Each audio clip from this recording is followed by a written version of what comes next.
Hello and welcome to the Brutal Iron Gym podcast, where our goal is to cut through the BS and deliver the brutal truth about topics related to health and happiness. Today's podcast is number 1371.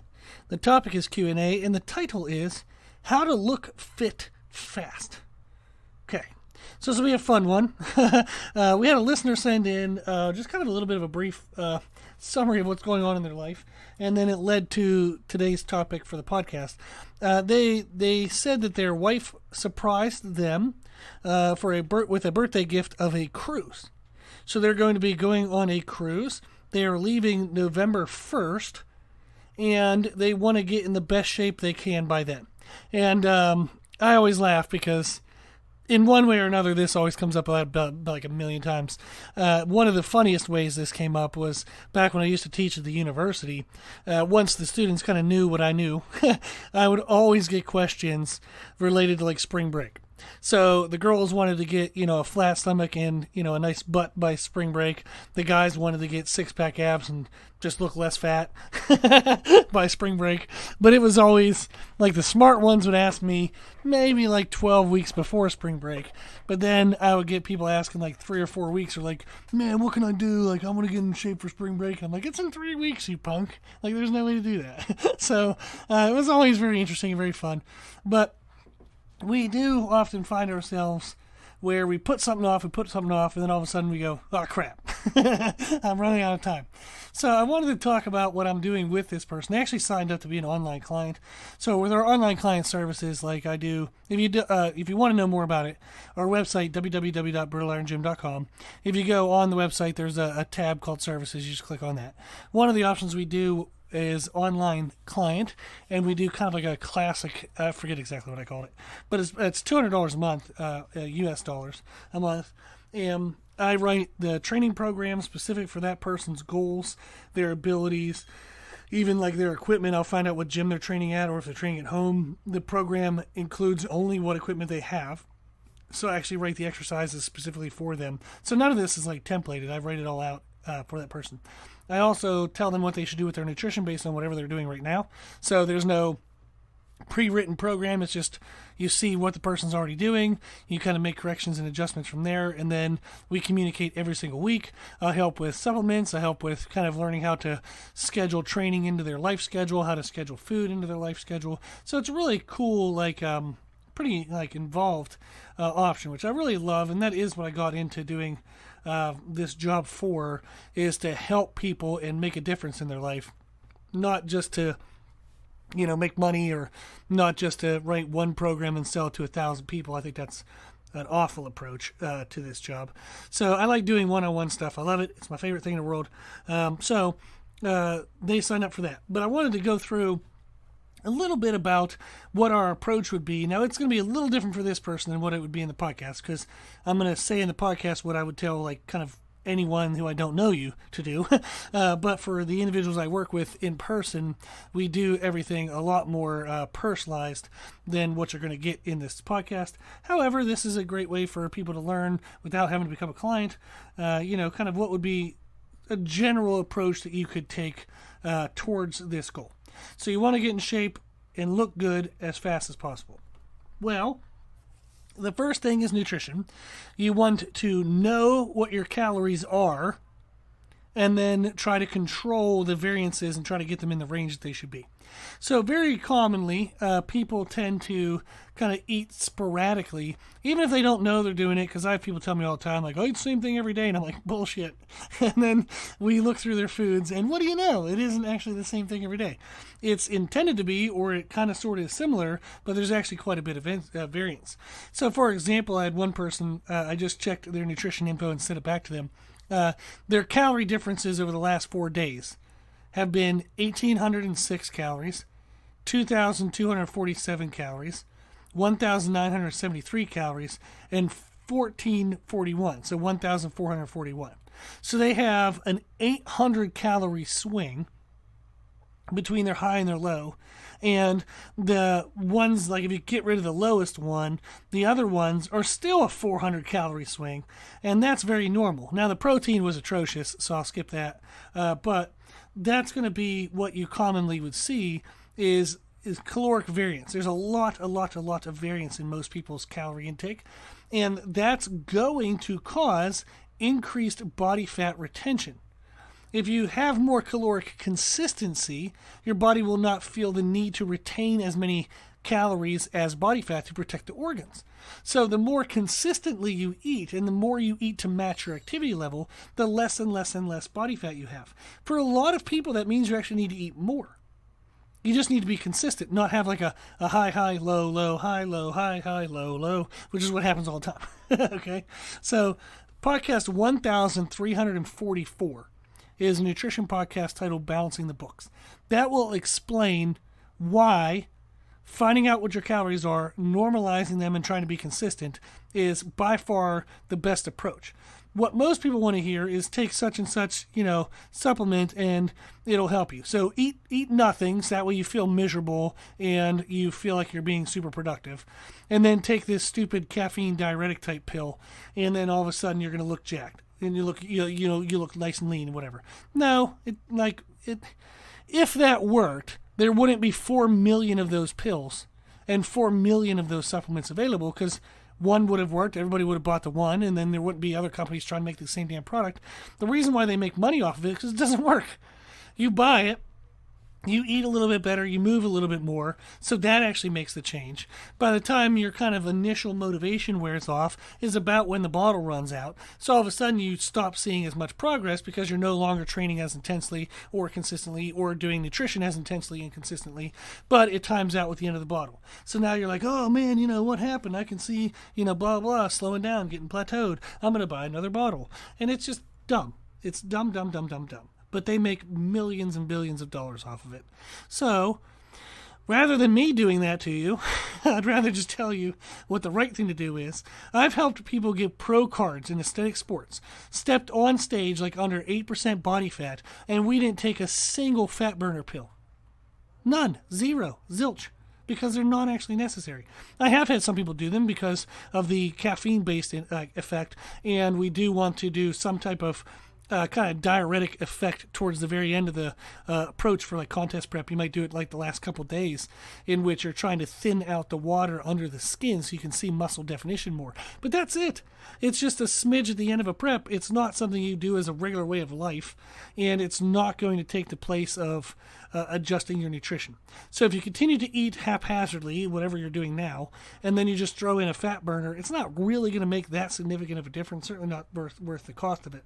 So that is what we would do nutrition-wise, is you want to figure out what your calories are on a regular-ish basis, so you track them for a week, and then try to normalize it within the right calorie range based on your body size, activity level, and blah, blah, blah. You can learn that in podcast 1232, Nutrition Podcast title Start Here. Now, if you're already kind of controlling your calories and whatnot, you want to make sure the next thing you do is get protein in there.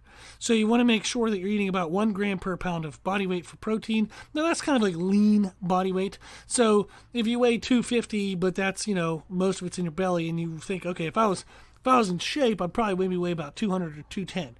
Well, you should do the 0.6 to 1 gram per pound of body weight, which is the total protein range, is 0.6 to 1 gram per pound of lean body weight. She would take that 200 to 210 to calculate that equation. Now, 0.6 is like the bare minimum of what people should eat protein, but you're going to be lifting weights, you're going to be hyperactive, you're going to want to have this nice lean physique, so you want to be up by that 1 gram per pound of body weight, okay, lean body weight. So you want to be doing that for protein. Then the next thing you want to pay attention to is that your calories and protein are distributed evenly throughout the day. We've talked about this in 4 million different ways, but one way to do it is to think like, okay, if I sleep for 6 hours of the day, that gives me 18 hours that I'm awake. Roughly, I could break that into 3 6-hour sections.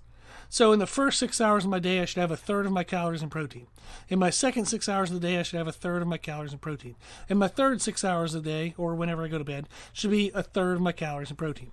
Now, there's a little bit of variance there out the wazoo and all that stuff. But in general, what we're looking to do is have our calories and protein evenly distributed throughout the day.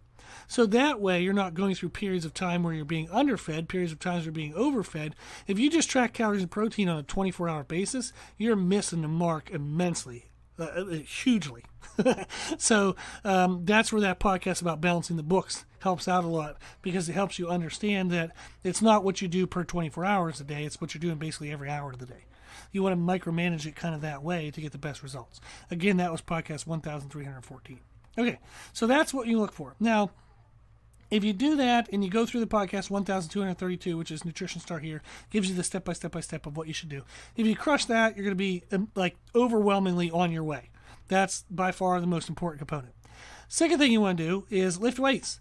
If you lift weights, resistance training, and you're assuming you're eating correctly, you're going to build muscle tissue. Now, it depends on how much time you have, but this listener, they're going from the middle of July to November 1st. Absolutely, that's plenty enough time to start to see some kind of muscle shape and volumizing kind of like differential. So what we want to focus on is training the following muscles I'm about to name to you. You want to train them 3 times a week. Okay? So the areas we want to focus on is shoulders, upper back, your abs, and your glutes. Now, I realize that that's not what most people think. The guys, you're expecting me to say chest and arms. Women, probably glutes. You were just probably going to say that I was going to say train glutes. But if you look at someone's physique, if you focus on shoulders, upper back, abs, and glutes, you're going to develop the majority of the other muscles because of what you have to do to get to the muscles I named. So, for example, if I'm training my shoulders and I'm doing a lot of lateral raises, bent over reverse raises, like for the rear delts, and I'm doing overhead presses, the overhead presses, they train my triceps. If I'm doing a lot of upper back work, I'm going to do lots of rows, pull-ups, pull-downs. That's going to train my biceps. Now, the other reason why we want to focus mostly on shoulders and upper back is because they create what's called a V-taper when you talk about like in the aesthetics world. So talk about people who do like women's physique, men's physique, classic physique, bodybuilding, wellness, bikini, all those things. A term you'll hear is a V-taper. And what that means is you want your shoulder width to look as wide as possible compared to the width of your abs, your core, the middle of you. So you want that to be like a V, like where the shoulders look nice and wide, but the waist looks narrow. How you can improve that is by getting the shoulders bigger. So that's going to help them look wider because they're going to be bigger and create width. So training the shoulders helps create width.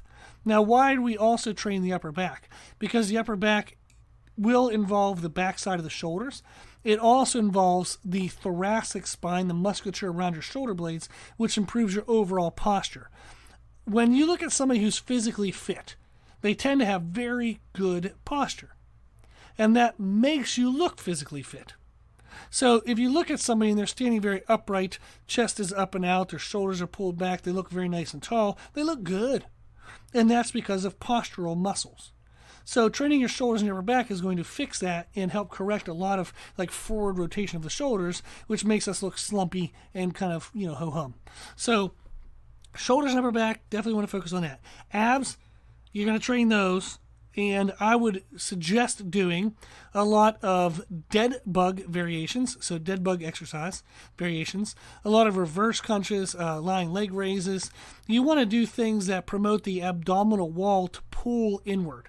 So you want to find ways to train your internal, external obliques, the transverse abdominis, as well as the rectus abdominis, which is our six-pack abs. So I just said a bunch of weird things, but you want to look for reverse crunches, dead bug variations, leg raises. There's even exercise you can do called a vacuum, which is, you can just look that up on YouTube, and it trains your abdominal wall to pull inward. And that's a thing you can do all damn day, no matter what you're doing, even if you're not at the gym. You just do that all day, every day, and it helps to strengthen your ab wall, and it can pull and narrow down your waistline. But you don't even have to be in the gym to do that. So you want to be focusing on those. And then glutes. So even if you're a guy, women appreciate nice glutes. If you're a guy looking at a guy, woman looking at a woman, if a guy looking at a woman, whatever the combination is, everybody likes glutes. So it just looks good aesthetically. So that is also going to help that when you, if you're viewed from the side, it doesn't look like your midsection is wider than where your butt should be. So I jokingly laugh. It's like if a like, oh crap, I forgot the name of the dog. But there's a type of dog, like a bulldog, for example. If it stood up on its hind legs, that's what most men look like. Big belly, no butt. So you want to fix that. You want to try to get your glutes to look wider and thicker than your waistline, where your belly button is. The more you train your glutes, the more that will happen. If you can get your glutes to offset how thick your core is, again, it makes you look better. You look more fit, physically fit. So that's why we want to focus on the glutes, and especially even if you're men, glutes, glutes, glutes. Now you can do glute-specific exercises like barbell hip thrusts, or if you have any machines. Like in our gym, we have a hip thrust machine called a Nautilus Glute Drive, which is freaking awesome. And then you can also just do squats, Romanian deadlifts, regular deadlifts, you hack squat, leg press, things that kind of focus on the glutes. It's okay if you hit a little bit of hamstrings and quads in there too, but just doing straight up leg extensions, not really going to be the best use of your time if you're trying to do this in the fastest way possible. So I would do more compound movements that get a lot of muscles involved rather than just isolating the quadriceps, for example. So with all of these muscles, we want to train per training session, per time you train them, do 6 to 12 working sets per muscle group. So for shoulders, 6 to 12 working sets. Upper back, 6 to 12 working sets. Glutes, 6 to 12 working sets. Abs, 6 to 12 working sets. You might have to do some warm-ups and whatnot to get to some difficult weights, but 6 to 12 working sets is really good. You want to stay for time under tension per working set of 20 to 60 seconds. So if the weight's so heavy you can't even do it for 20 seconds, make it lighter. If the weight's so light that by the time you get to 60 seconds, you just stop because you're at 60, make it heavier. You want to pick movements that you feel comfortable with. However, you want to change the movements every 4 weeks. There's a podcast, 1241, which is a training podcast titled How Often Should I Change Exercises? And it explains why you should change them more often than what most people think. I just started wrote some programming for a equipment company to sell. When they sell exercise equipment, they're going to be offering programming for customers to buy. It's Freedom Fitness, actually up in Charlotte. And one of the things the owner and I were talking about is how often the programming that they're going to sell should rotate and change exercises. So we talked about that and how changing every 4 weeks actually promotes people to get stronger faster, more muscle tissue faster than if they were to stay with the exact same exercises for 10 to 12 weeks. So changing things up, getting more frequency is really good to create a stimulus and force adaptation of the body. Next thing we want to look at is move every day. So if you can get to the gym and train those muscles, 3 times a week, what do you do on the other days? Move. You can train other body parts if you want. So if you have time, put in some chest. If you have time, train your calves, whatever the heck else you want. But just move every day. Just if that's walking, maybe, doing some moderate intensity cardio. Some people have like a Peloton at home. You can do some Peloton stuff. You can go to the gym, walk on a treadmill. You can walk outside, walk a dog, play basketball, whatever the heck you want to do. Just move every day. Every day move, and that's going to help. You can do yoga, you can do stretches, you can do whatever the hell you want. Just move your body every day, and that'll help as well. And then for supplements, I do suggest when people are in this situation that they take a joint recovery supplement. So that's what I'm going to be doing with this client, is because all of a sudden we're moving every day, we're using our body every day, and that might be a little bit of a kind of ramp up from what most people were doing beforehand. So one of the supplements I like is called Animal Flex. They have pills and powder now, and that's a really good supplement, dosed really well. The other thing we're going to do is take a supplement just for all-around health, and that's the Animal Pack, P-A-K is how they spell it. And Animal is just Universal Nutrition is a supplement company, and Animal is like their bodybuilder kind of hardcore line of supplements, and it just means they're dosed super duper well. So Animal Flex is for the joints, Animal Pack, P-A-K, is for overall health. So they have components in there like just for general like multivitamin aspects. Amino acids are actually in there. They have like a liver detox, protein complex, performance complex, antioxidant complex, digestive enzymes, and they even have like energy and focus type stuff. So sounds like, a million things, and it's actually pretty good. Like I use it myself. And it just makes sure that you have sufficient baseline of the normal needs to process food well, turn it into muscle tissue, be active and have energy every day, all the good stuff. So those are the supplements that I recommend. Some kind of joint recovery supplement, sometimes of some type of all-around health supplement. So this is the process that I would recommend most people do. Now, there are going to be some small little variances as we go through individuals, but this is pretty much it. Nutrition-wise, you want to know and control your calories. Try to normalize the variance that you probably typically would have. Again, that podcast, Balancing the Books, is going to help a lot to explain why. That's podcast 1344. And then giving you the step-by-step of what you should do is podcast 1232. Training-wise, lift weights 3 times a week, focusing on shoulders, upper back, ab wall, and glutes. 6 to 12 working sets per muscle group, 20 to 60 seconds per time or attention per set, and then change the movements every 4 weeks. Other than that, move every day, get off your butt, be active.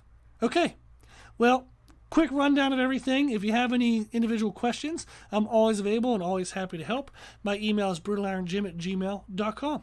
Well, thank you for listening. I wish you the best of luck. If you ever need anything, just please reach out. If you like our podcast today or our podcast in general, please consider sharing it.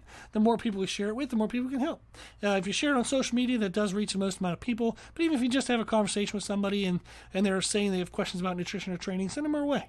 The whole point of doing the podcast is to just help as many people as we can with no bullshit information. I'm not trying to sell you anything, just trying to help you be your best self, because I've been very, very, very blessed in life to live the life that I have. And an enormous part of that is the benefits that I've found from physical exercise. And that includes nutrition, that includes like mental and emotional health aspects. So I just want to give back. And I think the podcast is a cool way to do that. So please consider sharing it. I appreciate it if you do. Also, thank you to the patrons of the podcast, the people who financially support the podcast. It's well over $1,000 a year to host this thing. I give an hour to it every day. I love doing it. I want to keep it for free. I want to keep it every day. I want to keep it without a bunch of ads and stuff. So thank you to those who help to cover some of the financial cost. So that way it just makes more sense for me. So thank you. I truly appreciate it. You can donate if you'd like to at our website at www.brutalirongym.com. There you can choose to do a one-time donation, monthly donation, yearly donation. If you do it at all, I truly appreciate it. And everyone listening right now appreciates it, so that way we can all continue to listen to this. If you like the information we share in our podcast, you can find more from us on our social media channels on Instagram, Facebook, Twitter, and YouTube under the name Brutal Iron Gym. If you have any questions, feedback, suggestions, anything that you want to know, let us know at our email at brutalirongym@gmail.com. As always, I hope this was helpful, and thank you for listening.